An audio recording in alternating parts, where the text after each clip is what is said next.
Hi, I'm Dr. Daniel Brayman, but this is about you, not me. Today, I'm going to be talking about therapy, what it is, why you might decide to go, and what to expect before you get there. So, first off, therapy is a place, pen clicking, my bad, shouldn't really fidget while I'm on the live, huh? Therapy is a place for you to work on you, to work on relationships you have in your life, and to work with people in your life. Couples, family therapy, maybe you have a child who would benefit from some therapy. Now, here's the thing. Therapy is not a place where you just go and get fixed. It takes work. It takes work on your part, on the part of whoever is going to therapy with you. Let's see if we can move this so it's not blocking out my face. There we go. That's better. So, therapy is not just lying on a couch while someone sits behind you quietly, not saying a word. Yeah, if you only know therapy from Frasier, Freud, or, cartoons of the Far Side, those are funny, then you might worry that therapy involves humans just lying on a couch and having some old white dude kind of just say nothing, even when you ask questions. No, I'm not going to lie. Sometimes, if I'm not quite sure why you're asking a question, your therapist might ask you why you're asking the question. But most people these days will answer your questions. Again, some of the reasons why you might go to therapy. One, you might be feeling sad or worried and not really sure why. Maybe you feel exhausted all of the time, but you're sleeping, you're drinking coffee, you're doing a lot of things. Your doctors, medical doctors, tell you there's nothing wrong with you. And maybe one of them said, have you thought about talking to a therapist or talking to a psychiatrist, getting some medication? Or I could prescribe you something. The truth is, most psychotropic medications are actually prescribed, meaning medications that affect your brain, your mind, are prescribed by primary care physicians. So oftentimes your family doctor might be the first person that you talk to about some of the things you're dealing with. Other times, you might be totally overwhelmed. Maybe you're going through a divorce or a separation, or perhaps you just broke up with a boyfriend, girlfriend, or romantic partner, and you just don't know what to do with yourself. They were so much of your life. Or maybe you just got out of a terrible relationship, one where you were feeling poorly treated, to say the least. And maybe because of some of these things, you've started drinking or fighting with people close to you. Things that don't seem like you, that aren't you, but things that are causing you difficulties in your life, whether it's at home, with friends, or at work. These things just aren't working anymore. So those are some of the different reasons that you might choose to go to therapy. Other reasons are you're maybe coming up to a big life change and you're thinking of, wanting to talk it through with someone. Now, some people say to me, come on, why do I need a therapist? I've got friends, I've got family, I've got people I can talk to. Great. You don't necessarily need a therapist. Not everyone does. Now, I'm biased. I'd say a lot of people could benefit from talking to a therapist. Probably everyone just once, imagine like a yearly check-in with your therapist. But that's okay. Not everyone does, and this might not apply to you for this video. But if you have found yourself thinking, maybe I'd like to talk about something, but I'm not really liking the answers my family and friends are giving me, or I feel like I'm seeing things pretty clearly. I don't really trust their opinion. Well, you could go and find yourself a psychologist to speak to. The benefit of a therapist, whether psychologist, social worker, or marriage and family therapist, licensed mental health counselor, We'll talk about all of those in a bit. It can feel a lot like alphabet soup when you're looking for a therapist. The benefit is you're finding someone who's objective, who, yes, has their own lived experience in life and opinions, but in therapy, the focus is on you, is on helping you clearly and calmly, or not so calmly at times, think through what's going on in your life, what has gone on in your life, and what may happen in your life. Now I hear your next question. You're saying, but I don't want to talk about the past. I don't want to be blaming everything on my mom and my dad or whoever raised me. That's in the past. Let's, full steam ahead. These are weird hand gestures. Oops. Happens. So, what I'd say to that is, you don't have to talk about the past. Therapy has no set goals, and it has no set topics of conversation. Just because you go to therapy doesn't mean you're going to have to talk about your mom and your dad. I'm also going to say that you're probably going to talk about whatever you and your therapist feel is relevant. Now remember, I said whatever you and your therapist. You both have a say in therapy. Because therapy is about you. And it's a collaborative effort. It's not just you going to an expert and being talked at for an hour. In fact, you're likely to do more of the talking than your therapist is.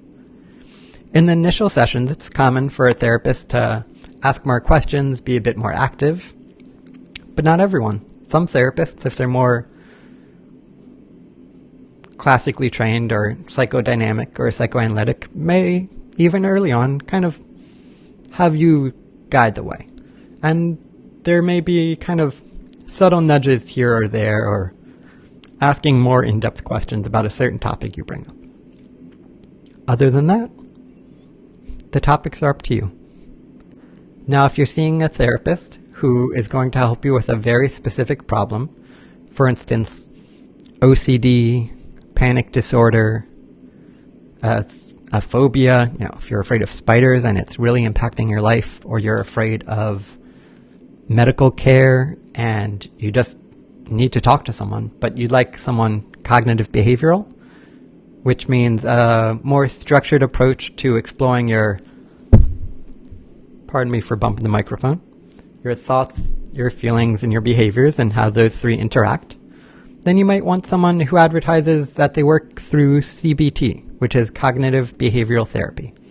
Cognitive, thoughts, behavioral, behaviors, things we do, and the feelings, which is the emotions, how those thoughts and those behaviors have us feeling, and how our feelings interact our thoughts and our behaviors as well. So, some people say, how do I know if I'm going to like the therapist? That's a fair question. And one thing I emphasize is that therapists are kind of like medicine. Not everyone works for every person. Some people may say, I love the therapist. They're so good. They really understood me. We really connected. Someone else may see that same exact therapist or be in that same exact session and go, no, I don't think this person's for me. They don't, I don't like his puns. I don't like the jokes. I don't know, the beard, it's too distracting. It's weird and fuzzy. But other people might say, we connected pretty well. So the first thing I'd say is, therapy is about you. So if you're not comfortable with the person and you don't find yourself feeling comfortable with the person, they may not be the therapist for you. And that's okay. There's nothing that says you have to stick with the first therapist you meet with. Now, there are downsides to that, right? It means you're gonna have to tell your story again. You're gonna have to go through it again. But one thing we know is that telling our stories again can be helpful. And over time, by sharing that with people, we get a better sense of our story. So I just want to say hi. I notice I think that was a laughing or crying face out there, whoever's listening. So thank you very much. And if you're watching, feel free to like, comment, or share this with your friends. Appreciate you tuning in, whether you're watching this now or in the future. Good to see you. Metaphorically speaking, of course. Camera only faces one way. Don't worry about that. So, as I was saying, you might not like the first therapist you meet, and that's okay. And it's okay to let them know at the end of your first session, I appreciate our time, but I think I'm going to keep looking for a new therapist. Alternatively, if you enjoyed your first session with the therapist, then you should feel free to say, hey, can we schedule another session next week? Now, I'm realizing that I've kind of gotten ahead of myself. Somehow we ended up in our first session. We haven't even found a therapist, called them up, scheduled a session. None of that. Sorry, I gotta hold my horses. They just ran away from me there. Oops. So, here's the thing. A lot of people say, I don't know how to find a therapist. It took me 10 years to decide I was finally going to talk to someone. How am I supposed to find one? They don't just grow on trees. And that's true. We don't grow on trees. Sometimes we climb trees, but we don't grow on them. So, the answer is a few different ways. One way is you can Google. Type into Google psychotherapy for anxiety in Orlando, Florida. And you might find me. Or you might find someone else. Or couple therapy in Winter Park, Florida. I might pop up. Someone else might pop up. Here's the thing about that. There's a few good things to finding a therapist by Googling, and there's a few downsides. Obvious downside from Googling is a lot of things pop up, and it can be hard to know what is good and what's less good. Well, on the one hand, you can decide based on someone's website how you feel about that therapist. If they talk about how they work with people or maybe have pictures of their office, that can give you some sense of what they're like and what it might be like to work with them. On the other hand, like a lot of professions, therapists aren't always the most tech savvy, so you might be a great therapist and not have a great website. So another way you can go about it is looking on goodtherapy.com or psychologytoday.com. Those are two of the major directories that therapists pay to be listed in, but then they include a little profile of sorts. And that profile usually has a link or two links that you can click on to either call them or send that therapist a message expressing interest in working with them. And for a lot of people, they might list their fees online, or they might not, and you might have to call. I say it's always easier to just look at the people who list their fees online, but if they don't, they'd be glad to give you that answer if you call up or email them. So, let's say Google Psychology Today and Good Therapy don't really have you feeling so confident in who you're going to talk with. What else could you do? I'd recommend calling up your family doctor and saying, hey, do you know any therapists you would recommend? Or any therapists who work with X, Y, or Z? Now, your doctor might say, I haven't really heard of the disorder XYZ or, people feeling stressed by XYZ. That's okay. But you might say, oh, well, by XYZ, I meant anxiety or depression or really getting pissed off at my teenage kid because they're not picking up after themselves. And so that therapist might, or doctor, some therapists are doctors, not all doctors are therapists, might say, yeah, here's a few people I generally refer to.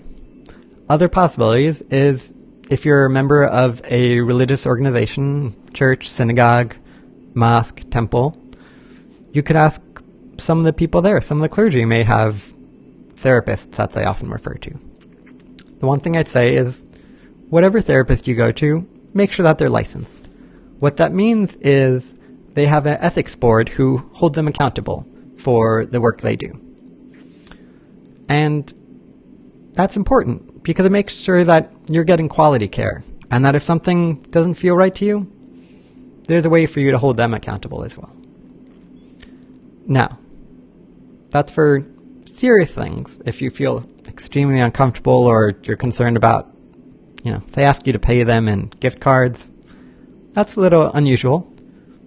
But it does bring us to the topic of payment. So, how do you pay for therapy? There's a few different ways. Just like everything else, cash, credit card, check, or insurance. Now, not all therapists accept insurance, but even most therapists who don't accept insurance will gladly submit or provide you with a super bill, which is a document that's kind of like a multi-receipt. So it's a receipt, but instead of just for one session, it might have 4 or 5 sessions or however many you've gone to that month. And then if you have out-of-network benefits, These are phrases that are useful to Google. So out-of-network benefits and superbill are things you can ask your insurance company about. These days, insurance companies are more likely to cover therapy, but some do, and some might cover less therapy than you want. Or you might find that the therapists covered by your insurance aren't ones you really click with. Now, for some people, that's just not feasible. If it's not covered by their insurance, they're not able to afford it, and that's understandable. In that case, there's two things to do. One is find out if you have out-of-network coverage, and if you're able to, then you can see a therapist with that. The trick is with out-of-network benefits, which I will gladly provide you a superbill for, as I'm not covered by any insurance panels. Out-of-network benefits require that you pay the therapist up front, and then later on, after the superbill is submitted, your insurance company eventually reimburses you. It does also mean that they will have a diagnosis code. So that means that your therapist will have to give them a diagnostic code to describe the condition for which they're treating you, or the reason that you're coming to see them, whether that's anxiety, depression, alcohol use. And those diagnostic codes become part of your file. Hi, good to see you. See a thumbs up. Appreciate that. If the video's good, sounds good, just, give me a thumbs up or a smiley face to let me know. Additionally, as I said, if you do out-of-network benefits or in-network benefits, your insurance company receives some information about you. So that will be the dates that you attend, the diagnostic code, and the fact that you're in therapy. Now, in many cases, hi, great to see you. Thanks for the thumbs up. Really appreciate that. In many cases, it's okay for the insurance company to have that information, but for some situations, people are concerned about the insurance company having that information because it becomes part of your medical record. Now, some people tell me, they're worried about that because, maybe they're in a job position where they're going to apply for disability insurance in case they get injured on the job. And they don't really want their medical company knowing that. Hey, Jennifer, thanks a lot. Really appreciate that. Glad to hear it. And so, also, some people, whether it's disability insurance where you don't want it on your medical record, or some people in the armed forces are worried, whether it's cops or National Guard, Army, Navy, Air Force, Coast Guard, Sheriff, all sorts of folks might say, you know what? I don't really want them knowing that I'm going to see a therapist, because unfortunately, there's still mental health stigma about seeing a therapist. Now, what I'd say to that is, screw them. But the truth is, first of all, pardon my French, second of all, this is information that can kind of stick with you on a medical record, so it's something to think about. So if you're concerned about privacy, but you're interested in therapy, then I'd say, talk to your therapist and really understand what information would be submitted to the insurance company. Some insurance companies just want a diagnosis, and some want session notes, so that would be the notes that your therapist writes after every session. In that case, you might want to think about it or talk about, just how much information do they have to put into those notes. Because there can be differences and there's a degree of discretion. Additionally, we've talked about how to find a therapist, some questions about payment. So the next question is, let's say you found a therapist that you'd like to work with. How do you go about scheduling? Well, I'd say that the best way would be call them up. If you're, up for having a phone call with someone, place a phone call. You might reach the therapist, or more likely you're going to reach their voicemail or answering service. You might reach a receptionist. In that case, just say, hi, I'm John Doe or Paul Foulin, and I'd like to schedule a therapy session. Could you let me know about how I would go about doing that? And they'll probably have some initial questions they ask. They'll probably want to know your first name, last name, date of birth, probably an email address and good phone number to reach you at.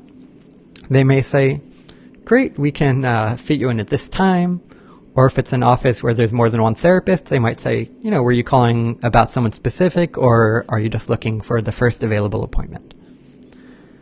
So, what I say is, tell them a few times that work for you.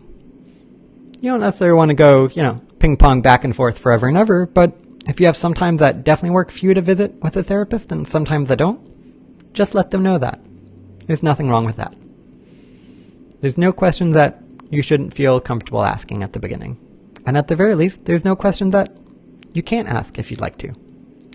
So, additionally, what I'd like to say is ask away. And then write down when the appointment is. They might be willing to offer you a reminder call. Not everyone does that, but some people do. And additionally, ask about the cancellation policy. So let's say you've called a few therapists and you've heard back from some but not others, and maybe you're waiting on one. Then I would say, okay, I'd like to make this appointment for this date and this time. What's your cancellation policy in case something comes up? I don't want to, not show up and get charged money. Because traditionally, whether it's 24 or 48 hours, if you don't cancel within a certain amount of time, a therapist may charge you money because that time in their schedule has been held for you. Now, for the first session, that's not as common, but it's still something to just be aware of, especially going forward. So if you have a schedule that changes often, you might want someone with a more flexible cancellation policy. If your schedule doesn't change often, it doesn't necessarily matter so much. Additionally, I'd like to share some questions that you might want to ask the therapist or the person scheduling you. You can say, you should say, where's the office located? And the thing I'd also ask about is parking. Most therapists are likely to have parking spots, but some therapists might be located in a downtown area or an area where there's relatively limited parking. So it's worth just asking about the parking situation and if there's any tips on how to find the parking lot and the office. So for instance, I'm located in Winter Park, Florida, 1215 Louisiana Avenue. But the building has my name on the front right window, but the name overhead of the building is SoCo Designs. And so that's something good to know, and that there's two big agave plants, one on either side of the front entranceway. You're going to enter, and you're going to be in a reception area. You're going to want to go to the right of the receptionist, and there will be a hallway with a door on it, and you go down that hallway, and to the right is the door into the office reception area for my office. No, it's not complicated, but it's nice to know where you're heading when you're heading into a place. It's common for people to feel kind of anxious or stressed out when they're first going to see a therapist, even if they're excited to talk to the person, because for a lot of people, therapy can be the first time that they've really had someone just listen to them and pay attention, actually hear what they're saying, not just have it go in one ear and out the other. It's also sometimes the first time people have talked about a lot of the issues that they're bringing up, and that's okay. That's what therapy's for. But because of all those things, it's perfectly reasonable to feel worried or nervous or sometimes be a little fuzzy, forget something, have people leave wallets, keys on the couch before. That's okay. It's a place to sit, not to lie down. Unless you're tired, you can do that too. So, let's say you get there, you sit down. Perfectly reasonable thing to say, if you're not sure what to say, is, I don't know how this works. What do I say? I get that a lot. That's okay. Other times, you may have filled out some forms ahead of time. Those forms might give you a sense of what to expect in the first session. That's informed consent, usually an intake form. These are sheets of paper that explain the office's policies and gather some information about you so that you and your therapist can really get right to it, rather than having you fill out forms at the start of the session. Additionally, your therapist may say, what brings you in? Or what would you like to talk about? Do you have any questions for me? So, feel free to take them at their word. Ask them any questions you have. Also, you could say, I've got a few things I want to talk about, but I'd like to hear more about, how you work or how therapy works before we get going. I'm a little, feeling a little nervous. Don't quite want to go into that yet. It's also okay if you don't really feel like that. If you're feeling like, I'm a little uncertain and just not quite sure about how I want to deal with that. So, that's okay too.